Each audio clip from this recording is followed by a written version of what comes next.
రోమాపత్రిక మొదటి అధ్యాయము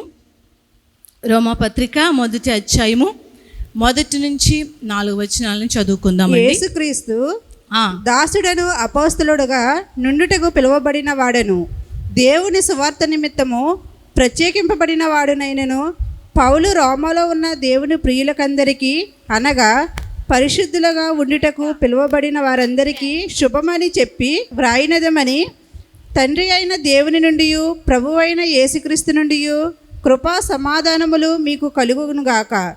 దేవుడు తన కుమారుడును మన ప్రభువు అయిన యేసుక్రీస్తు విషయమైన ఆ సువార్తను పరిశుద్ధ లేఖనముల యందు తన ప్రవక్తల ద్వారా ముందు వాగ్దానము చేసెను. యేసుక్రీస్తు శరీరమును బట్టి దావీదు సంతానమునుగాను మృతులలో నుండి పునరుత్థానుడైనందున పరిశుద్ధమైన ఆత్మను బట్టి దేవుని కుమారుడుగాను ప్రభావముతో నిరూపింపబడెను. ఈయన నామము నిమిత్తము సమస్త జనుల విశ్వాసమునకు విధేయులగునట్లు ఈయన ద్వారా మేము కృపను అపోస్తలత్వమును పొందితిమి. మీరును వారిలో ఉన్నవారై యేసుక్రీస్తు వారుగా ఉండుటకు పిలువబడి ఉన్నారు. చాలండి. దేవుడి మాటను మన వినుకుల్లో దీవించి ఆశీర్వదించునుగాక. ఆమేన్. ఇక్కడ అపోస్తలుడైనటువంటి పౌలు ద్వారా దేవుడు చెప్పిస్తున్న మాట ఏంటంటే, యేసుక్రీస్తు 1వ అధ్యాయము 4వ వచనంలో వస్తుంది నేను చెప్పిన మాట. యేసుక్రీస్తు విషయమైన ఈ సువార్త పరిశుద్ధ లేఖనములందు తన ప్రవక్తల ద్వారా ముందు వాగ్దానం చేసెను. యేసుక్రీస్తు శరీరమును బట్టి దావీదు సంతానముగాను మృతులలో నుండి పునరుద్ధారుడైనందున పరిశుద్ధమైన ఆత్మను బట్టి దేవుని కుమారునిగాను ప్రభావముతో నిరూపింపబడెను. ఈయన నామం నిమిత్తం సమస్త జనుల విశ్వాసమునకు విధేయులగునట్లు ఈయన ద్వారా మేము కృపను అపోస్తలత్వమును పొందితిమి. దేవునికి స్తోత్రం కలుగును గాక. యేసుక్రీస్తు ప్రభువారి గురించి చెప్పబడుతున్న మాట ఏంటంటే, మృతులలో నుండి పునరుద్ధానుడైనటువంటి యేసు. దేవునికి స్తోత్రం కలుగును గాక. మనం ఈ లోకంలో చూస్తే ఈయన మరణంలో నుంచి జీవం, అంటే మరణాన్ని గెలిచి ఈయన పునరుద్ధానుడయ్యాడు. దేవునికి స్తోత్రం కలుగును గాక. ఈ లోకంలో చాలా పరిస్థితులు ఉన్నాయి. చాలా విషయంలో చాలామంది ఏం చేస్తారంటే ఒక్కొక్కటి విన్ అవుతూ ఒక్కొక్కటి గెలుస్తూ పై స్థాయికి వెళుతూ ఉంటారు. అది ఒక వ్యాపార రంగంలో అవ్వచ్చు, ఉద్యోగ రంగంలో అవ్వచ్చు, విద్యా రంగంలో అవ్వచ్చు. ఏదైనా సరే ఒక మెట్టు ఎక్కుతున్నామంటే ఆ కింద ఉన్న దాన్ని మనం ఏం చేస్తున్నాం, సాధిస్తున్నాం. విజయాన్ని పొందుకుని పై మెట్టుకి మనం ఎదుగుతూ వర్ధిల్లుతూ ఉన్నాం. అలాగే ఒక విద్యార్థి ఉన్నాడంటే ఒక సంవత్సరం పాస్ అవుతేనే రెండో సంవత్సరంలో దాంట్లో ఒక సంవత్సరం విజయాన్ని సాధిస్తేనే రెండో సంవత్సరంలోకి వెళ్ళగలుగుతాడు కదా. దేవునికి స్తోత్రం. అట్లాగే ఒక సైంటిస్ట్ ఉన్నాడు, ఏదైనా ఒక కొత్త విషయం కనిపెట్టి సాధిస్తేనే అతడు మరింత గొప్ప శాస్త్రవేత్తగా పేరు పొందుకుంటాడు. అట్లాగే మనం చూస్తూ ఉంటే ఒక దేశాల మీదకి దేశం వెళ్తూ ఉంటాయి కదా. ఒక దేశాన్ని జయించినప్పుడు ఆ దేశం చెప్తుంది, మేము పలానా దేశాన్ని ఓడించి జయించామని చెప్తారు కదండి. అలాగూ ప్రపంచం మొత్తం మీద చూసుకుంటే ఎన్నో జయాలు ఉన్నాయి, ఎన్నో విజయాలు ఉన్నాయి. ఈ ప్రతి మనిషి జీవితంలో కొన్ని విజయాలు ఉన్నమాట వాస్తవం. కానీ ఈ లోకంలో ఉన్న ఎవ్వరూ కూడా మరణాన్ని మీద విజయం పొందలేదండి. దేవునికి స్తోత్రం కలుగును గాక. యేసుక్రీస్తు ప్రభువారు ఒక్కరే ప్రపంచం మొత్తం మీద మరణాన్ని మీద విజయాన్ని సాధించాడు. దేవునికి స్తోత్రం కలుగును గాక. హల్లెలూయా. ఏ మనిషి ఆయా రంగాల్లో విజయాలు సాధించాడేమో కానీ మరణం మీద విజయాన్ని సాధించిన వ్యక్తి ఎవరైనా ఉన్నారు అంటే ఆయన యేసుక్రీస్తు ప్రభువారు మాత్రమే. దేవునికి స్తోత్రం కలుగును గాక. ఆయన మరణాన్ని గెలిచి మృత్యుంజయుడై తిరిగి లేచాడు. దేవునికి స్తోత్రం కలుగును గాక. అంతేకాకుండా మనం చూసినట్లయితే మరణం మీద విజయం. అందుకనే పరిశుద్ధ గ్రంథంలో ఒక మాట ఉంది, ఓ మరణమా నీ ముల్లెక్కడా, ఓ మరణమా నీ విజయం ఎక్కడా అని చెప్పి రాయబడుతుంది. ఆయన మరణపు కోరలను విరిచివేసిన గొప్ప దేవుడు అయి ఉన్నాడు. దేవునికి స్తోత్రం కలుగును గాక. ఈ లోకంలో ఎంతోమంది ప్రముఖులు ఉండొచ్చు, ఎంతోమంది గొప్ప రాజకీయవేత్తలు ఉండొచ్చు, ఎంతో గొప్ప పేరు గడించినటువంటి శాస్త్రవేత్తలు ఉండొచ్చు, ఎన్నో రంగాల్లో విజయాన్ని సాధించిన వ్యక్తులు ఉండొచ్చు. కానీ ఏ వ్యక్తి కూడా, ఎవ్వరూ కూడా మరణాన్ని మీద విజయం సాధించిన వారు లేరు. కేవలం ఒక యేసుక్రీస్తు ప్రభువారు ఒక్కరు మాత్రమే. హల్లెలూయా. ఆయన ఆ మరణాన్ని మీద ఏం చేశాడండి? ఆ మరణపు ముళ్ళును విరిచివేసి, ఏమండి, మరణాన్ని ఓడించి, దేన్ని ఓడించాడు ఆయన? మరణాన్ని ఓడించి ఆయన తిరిగి లేచి పునరుద్ధారణ. అందుకనే చూడండి, యోహాను సువార్త 20వ అధ్యాయము, యోహాను సువార్త 20వ అధ్యాయం. దాని ముందు చదివే ముందుగా ఇందాక మనం చదివిన వాక్య భాగంలో ఉంది కదా, అపోస్తలుడు అయినటువంటి పౌలు గారు అంటున్నారు, ఆయన శరీరం బట్టి దావీదు వంశంలో జన్మించి, ఏమండి, ఆ మృతుల్లోని పునరుద్ధారణ అయ్యటం ద్వారా ఆయన యందు విశ్వాసం ఉంచిన వారందరినీ విశ్వాసులుగాను అపోస్తలుగాను ఆయన ఏర్పాటు చేసను అని రాయబడి ఉంది. దేవునికి స్తోత్రం కలుగును గాక. మన విశ్వాసం అయ్యామంటే దేని బట్టి అయ్యాం? ఒకవేళ పునరుద్ధానం అనేది లేకపోతే, ఏమండి, విజయం, ఏమండి, మన క్రైస్తవ జీవితానికి అసలు క్రైస్తవమే లేదు. మీకు అర్థమవుతుందా? పునరుద్ధానం మనకు ఎటువంటిదంటే, ఒక ఇంటికి పునాది ఎటువంటిదో క్రీస్తు ఇచ్చినటువంటి పునరుద్ధానం క్రైస్తవ జీవితానికి పునాది లాంటిది. హల్లెలూయా. కనుక యేసు మనకేమి ఇచ్చాడో తెలుసా? మన విశ్వాసానికి పునాదినిచ్చాడు. హల్లెలూయా. విశ్వాస పునాది ఎక్కడో తెలుసా? పునరుద్ధానం మీద ఆధారపడి ఉంది.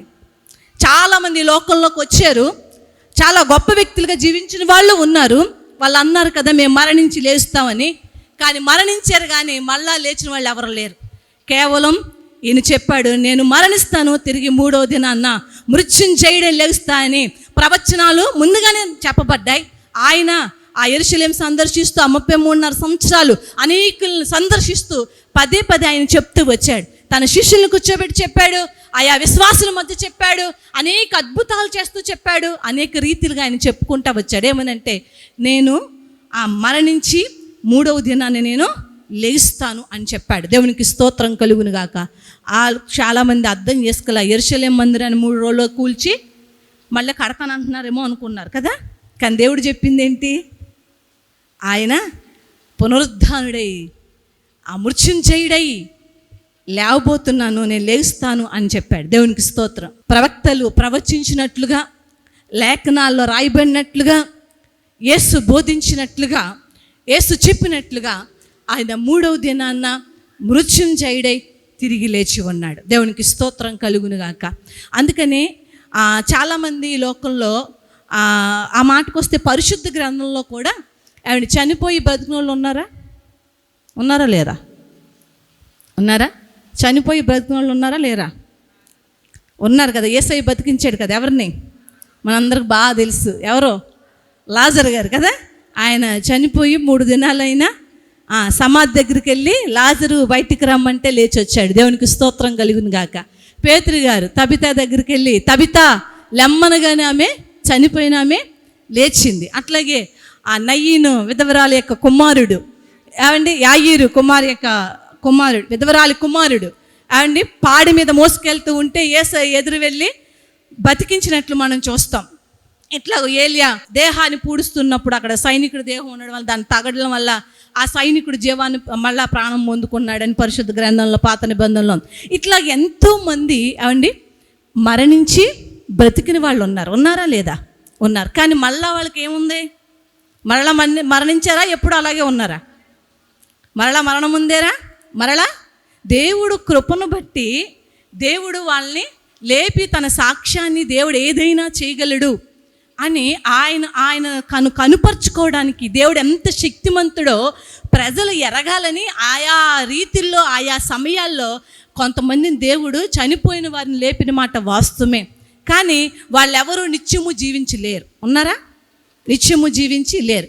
కానీ యేసు కాడికి వచ్చేటప్పటికి ఆయన చనిపోయి తిరిగి లేచి ఎప్పటికీ జీవించి ఉన్నాడు. దేవునికి స్తోత్రం కలుగును గాక. హల్లెలూయా. ఎప్పటికీ జీవించి ఉన్నాడు. అందుకనే పరిశుద్ధ గ్రంథంలో ఒక ఒక పేరు ఉంది, దానికి ఏమని తెలుసా? దాని గురించి రాయబడిన మాట ఏంటో తెలుసా? పరిశుద్ధ గ్రంథంలో జీవ పునరుద్ధానం. ఏ పునరుద్ధానం అండి ఇది? ఇది ఒట్టి పునరుద్ధానం కాదు. ఏ పునరుద్ధానం? జీవ పునరుద్ధానం. దేవునికి స్తోత్రం కలుగును గాక. హల్లెలూయా. మనకి ఇవ్వబడింది ఏంటండి? యేసు పొందింది ఏంటి? జీవ పునరుద్ధానము. దేవునికి మహిమ కలుగును గాక. అంటే ఆ జీవ పునరుద్ధానములో మరెన్నడూ కూడా చావు లేదు. హల్లెలూయా. అందుకని అప్పటికి ఇప్పటికి యుగ యుగాలు ఆయన సజీవుడై ఉన్నాడు. దేవునికి స్తోత్రం కలుగును గాక. సజీవుడైనటువంటి దేవుణ్ణి మనం ఆరాధిస్తూ ఆయనలో ఉన్న జీవాన్ని, ఆయనలో ఉన్న బలాన్ని, ఆయనలో ఉన్న ప్రభావాన్ని, ఆయనలో ఉన్న మహిమను ఆరాధించే కొద్దీ మనం పొందుకుంటూ ఆయనలో ముందుకు సాగిపోతా ఉన్నాం. దేవునికి స్తోత్రం కలుగును గాక. హల్లెలూయా. కనుక ఆయన మనకిచ్చింది ఏంటో తెలుసా? జీవ పునరుద్ధానం. హల్లెలూయా. ఏమిచ్చాడండి మనకి? జీవాన్ని ఇచ్చాడు. ఒకప్పుడు ఈ జీవం లేదు మన దగ్గర, ప్రతిదానికి భయపడుతూ ఉండేవాళ్ళం కదా. ఒకప్పుడు ఈ ధైర్యం లేదు. ఎవరికి జీవ పునరుద్ధానం? ఎవరికి అంటే కనుక ఆ పరిశుద్ధ గ్రంథంలో ఉంది కదా. ఏమనంటే పరిశుద్ధ గ్రంథంలో ఒక మాట ఉంది. ఏమనంటే ఆ జీవ పునరుద్ధానం ఉంది, అట్లాగే తీర్పు పునరుద్ధానం ఉంది. ఏ పునరుద్ధానం? జీవ పునరుద్ధానం, తీర్పు పునరుద్ధానం. అంటే చనిపోయిన ప్రతి ఒక్కరూ కూడా ఏమవుతున్నారు?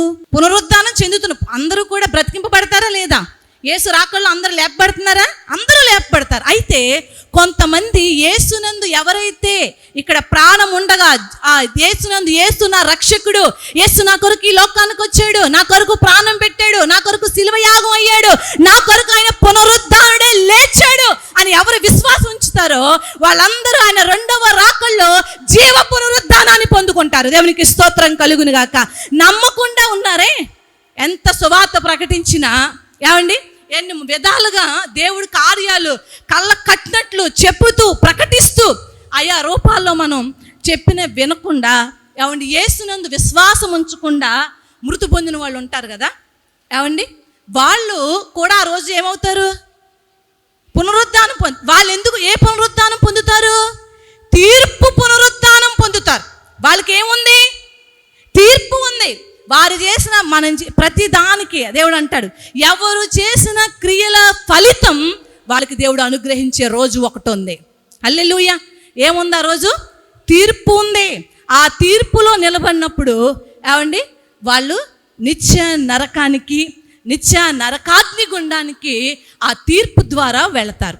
కనుక యేసును విశ్వసించిన మనం, యేసు ఎలాగూ పునరుద్ధానుడే లేచాడో అట్లాగే ఎవరైతే యేసునందు విశ్వాసం ఉంచుతారో, ఎవరైతే యేసును సొంత రక్షకుడుగా అంగీకరిస్తారో, యేసయ్య నా కొరకు తన సమస్తాన్ని విడిచి వచ్చాడు, నా కొరకు ఆయన రిక్తునిగా వచ్చాడు, నా కొరకు నా పాప భారానంతటిని ఆయన మీద వేసుకున్నాడు అని ఎవరైతే నమ్ముతారో, ఇక్కడ ఉండగా నాకు యేసు కావాలి, ఈ యేసిచ్చే రక్షణ కావాలి, యేసిచ్చే బాప్తిసం కావాలి, నాకు ఆ యేసు వేసే ఆ ముద్ర నాకు కావాలి అని ఎవరైతే ఇక్కడ ఉండగా నమ్మి రక్షణ అనే ముద్ర పొందుకుని యేసయ్య కొరకు ఎదురు చూస్తూ ఆయన పునరుద్ధాన బలంలో వర్ధిల్లుతూ ఉంటారో వాళ్ళందరికీ ఉన్నది ఏంటో తెలుసా?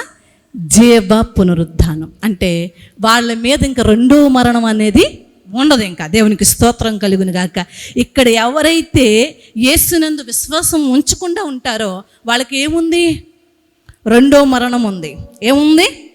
అదే రెండో మరణం అనగా నరకం ఉంది.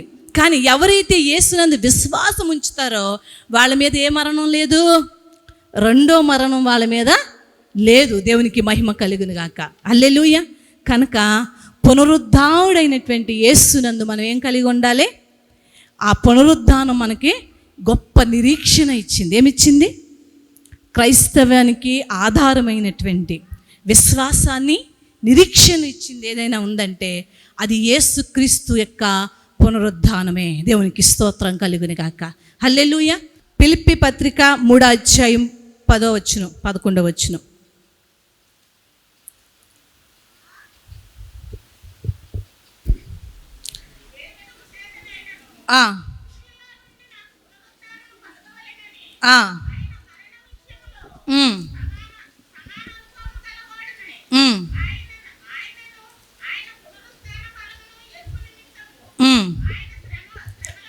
చాలండి. ఏ విధము చేతనైనను మృతులలో నుండి నాకు పునరుద్ధానం కలగవలనని. దేంట్లోంచి? మృతులలో నుంచి ఏం కలగాలి?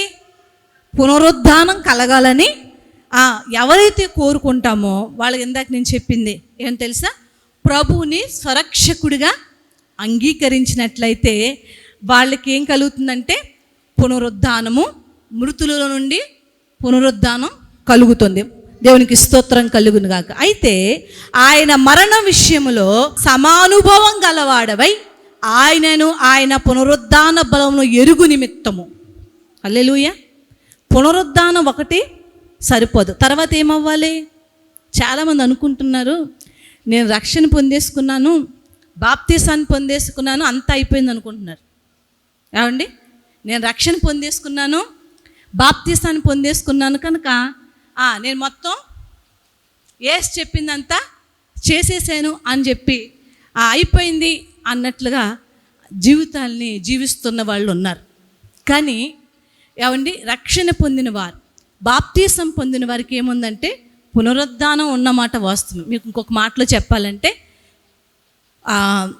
ఒక దంపతులకు ఒక బిడ్డ పుట్టాడు, చంటి బిడ్డ. పుట్టిన బిడ్డ ఎలా ఉంటాడు? అన్ని అవయవాలు ఉంటాయండి, కాళ్ళు చేతులు అన్నీ ఉంటాయి కదా, ఉంటాయి. కానీ ఆయన చేతులతో ఆ బిడ్డ ఏదైనా చేయగలడా? కాళ్ళతో ఏమైనా నిలబడగలడా? పోనీ మనం నిలబెడితే నిలబడతాడా? నిలబడ్డా. ఎందుకని? పుట్టాడు కానీ బలం లేదు. ఏం లేదు? పుట్టాడు కానీ నిలబడే అంత బలం లేదు. పుట్టాడు ఆ చేతులతో ఏదో చేసే అంత బలం ఆయనకు లేదు. కనుక అక్కడ ఉన్న తల్లిలో తండ్రి ఇంకెవరుంటే వాళ్ళు ఏం చేస్తారు? ఆ బిడ్డకు కావాల్సినవన్నీ చేసి ఆ బిడ్డను బలవంతుడిగా చేయడానికి కదా, నెలలకు తగ్గట్టుగా, సంవత్సరానికి తగ్గట్టుగా ఆ బిడ్డకు కావాల్సిన పెడుతూ, పోషిస్తూ, పెంచుతూ పెద్దోడు చేస్తారు. అవునా? పెద్దోడైన తర్వాత అలా పడుకుని ఉంటాడా? ఏం చేస్తాడు? తన చేతులతో ఏ పని చేయాలో పని చేస్తాడు. అవునా కదా? తన కాళ్ళతో నిలబడతాడు, నడుస్తాడు, పరిగెడతాడు, ఏదో ఒక వర్క్ని చేస్తాడు. అవునా కదా? ఏదో ఒకటి చేస్తే. ఎందుకని? పని చేయగలిగినటువంటి సామర్థ్యం కలిగింది. అవునా? పని చేయగలిగిన బలం వచ్చింది ఆయనకి. ఎప్పుడు వచ్చింది? పుట్టిన వెంటనే వచ్చిందా? సేమ్ దేవునిలో కూడా అంతే. చాలామంది అనుకుంటున్నారు రక్షణ పొందాను సరిపోయింది అనుకుంటున్నారు. రక్షణ పొందిన వ్యక్తి పుట్టిన పిల్లోడితో సమానం. పుట్టిన పిల్లోడు పుట్టాడా? మనం యేసులో పుట్టాం. కానీ ఎప్పుడు బలవంతులు అవుతాం? ఎదగాలి. పుట్టిన వాళ్ళు ఏమవ్వాలి? ఎదగాలి. ఎదుగుతూ ఉంటే దేంట్లో ఎదగాలి? చంటి పిల్లోడు ఎదగాలంటే మంచి ఫుడ్ పెడుతున్నారు కదా, అవునా కదా? ఏ వయసుకు తగ్గ ఫుడ్ ఆ సమయంలో పెడతా ఉంటారు. అవునా? అట్లాగే మనకు ఫుడ్ ఏంటది? మనకి ఆత్మీయ జీవితంలో పుట్టిన మనకు ఫుడ్ ఏంటి? వాక్యం. దేవునికి స్తోత్రం కలుగును గాక. ఈ వాక్యాన్ని మనం చదవాలి, ధ్యానించాలి, వినాలి, విన్నదాని ప్రకారం నడుచుకోవాలండి. దేవునికి స్తోత్రం కలుగును. అప్పుడు నువ్వేమవుతావంటే ఎదుగుతూ మొదలెడతావు. దేవునికి స్తోత్రం కలుగును గాక. హల్లెలూయా.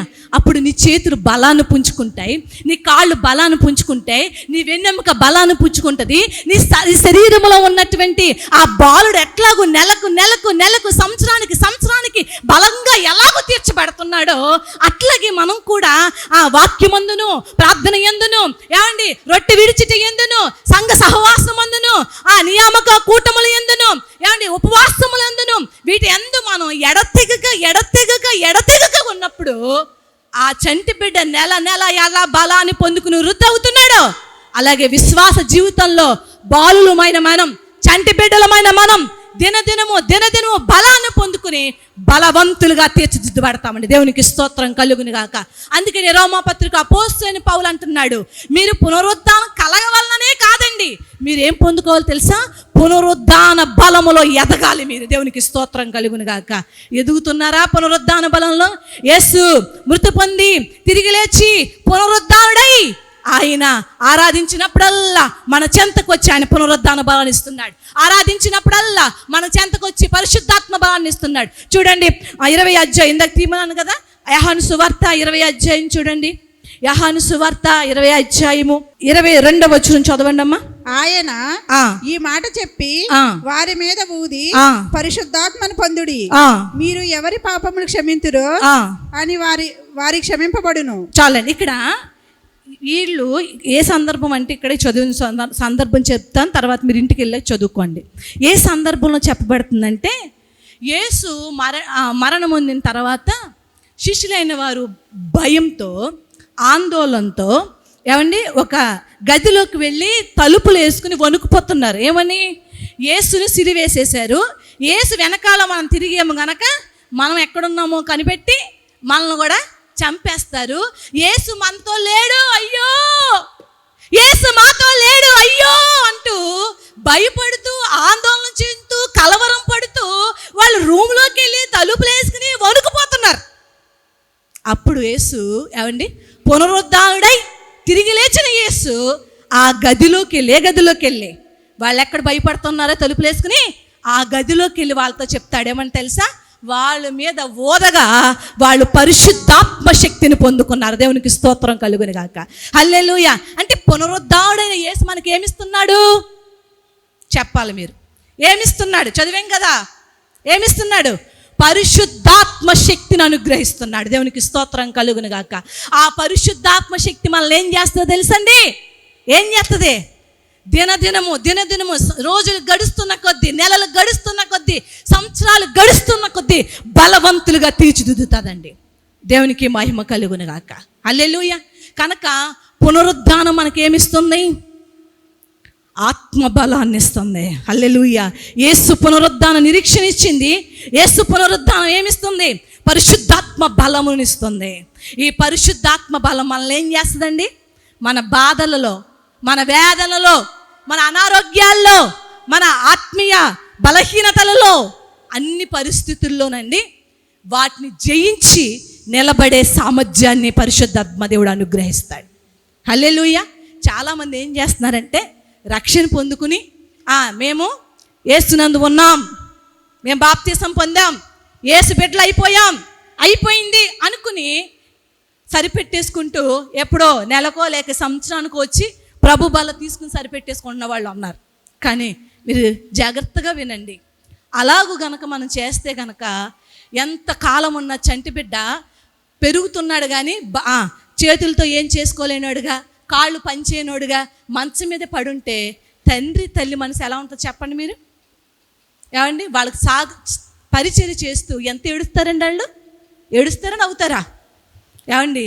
వాళ్ళు కడుగుతూ, వాళ్ళని శుభ్రం చేస్తూ, వాళ్ళకి అన్నీ చేస్తూ, బట్టలు వేస్తూ, అవన్నీ వాళ్ళ గదిని శుభ్రం, వాళ్ళు ఏం చేసుకోవాలి, నిస్సత్తువుగా వాళ్ళు పడుంటే, తినిపిస్తూ, కారుతుంటే, తుడుస్తూ, ఇవన్నీ చేస్తున్నటువంటి తల్లిదండ్రుల మనసు ఎలా ఉంటుందో ఒకసారి ఆలోచించండి మీరు. బిడ్డ పుట్టాడు కానీ ఆ బిడ్డలో ఏమి లేదు. ఆ బిడ్డలో ఏం లేదండి, ఎదుగుదల లేదు, ఏమి లేదు. చాలామంది రక్షణ పొందారు కానీ మీలో ఆత్మీయ ఎదుగుదల లేదు. పరిశుద్ధాత్మ దేవుడు దుఃఖిస్తున్నాడండి. పరిశుద్ధాత్మ దేవుడు బాధపడుతున్నాడు. మనలో ఏముండాలి? ఎదుగుదల ఉండాలి. దేవునికి స్తోత్రం కలుగును గాక. హల్లెలూయా. ఎప్పుడైతే ప్రార్థన యందు, వాక్యమందు, రొట్టె విడుచుట యందు, సంఘ సహవాసమందు ఎడతెగక మనం ఉంటామో అప్పుడు ఏమవుద్దంటే దుష్టుడు వచ్చి మన ముందు ఎన్ని పాపపు ఆకర్షణలు చూపించినా దానికి లొంగిపోకుండా ఏం చేస్తామండి? దాన్ని జయించి నిలబడతాం. హల్లెలూయా. అలాగూ మనం బలపడలేదు అనుకోండి, మనం పసికందలుగా ఉన్నాం అనుకోండి, అండ్ పసికందల దగ్గరికి వెళ్ళి నువ్వు ఏమిచ్చినా చేతికి ఆడేం చేస్తాడు? విషాన్ని ముంచి ఒక ఏళ్ళు తీసుకొని నోట్లో పెట్టండి, చంటిపెట్టుకి చీకేస్తాడా? అవునా? అలాగే రక్షణ పొందిన చాలామంది బలంలో ఎదగకుండా, పరిశుద్ధాత్మలో ఎదగకుండా, పునరుద్ధాన బలంలో ఎదుగుదల లేకుండా ఎలా ఉన్నారంటే ఏ పాపం కనబడితే లోకంలో దుష్టుడు మాయా స్వరూపి కదాడు, మాయలు చూపిస్తూ ఉంటాడు, అందాన్ని చూపిస్తూ ఉంటాడు, భ్రమలు చూపిస్తూ ఉంటాడు, అక్కడ ఏదో ఆ పాపంలో ఏదో సంతోషం ఉన్నట్లు చూపిస్తూ ఉంటాడు. ఆ వాటికి ఆకర్షితులైపోతున్నారు. ఎందుకో తెలుసా? ఎందుకు ఆకర్షితులు? ఇలా తెలియట్లా. ఎందుకు తెలియట్లా?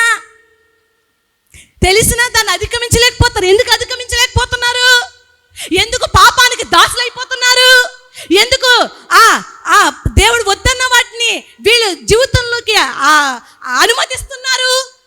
ఎందుకో తెలుసా?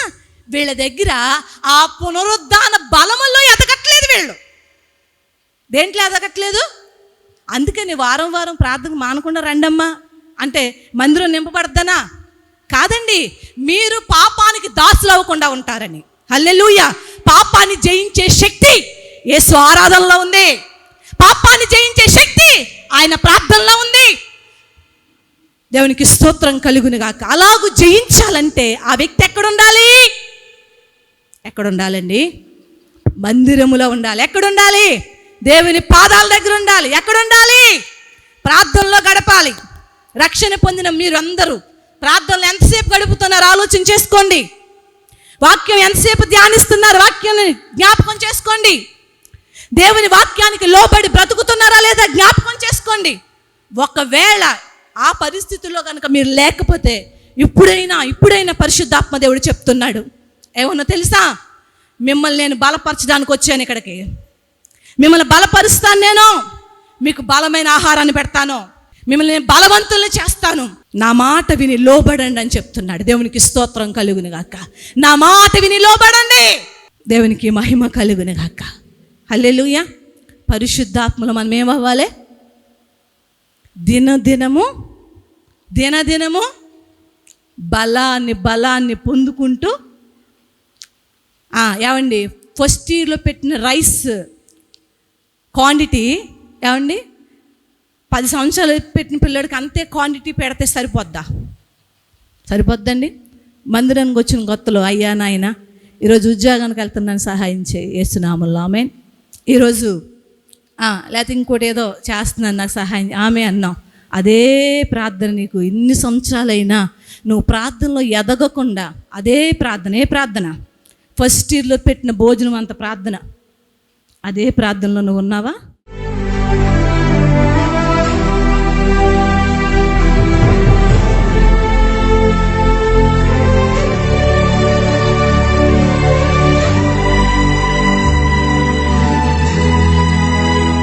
పరిశుద్ధుడా గొప్ప దేవా, నీకు వందనాలు చెల్లిస్తున్నాం.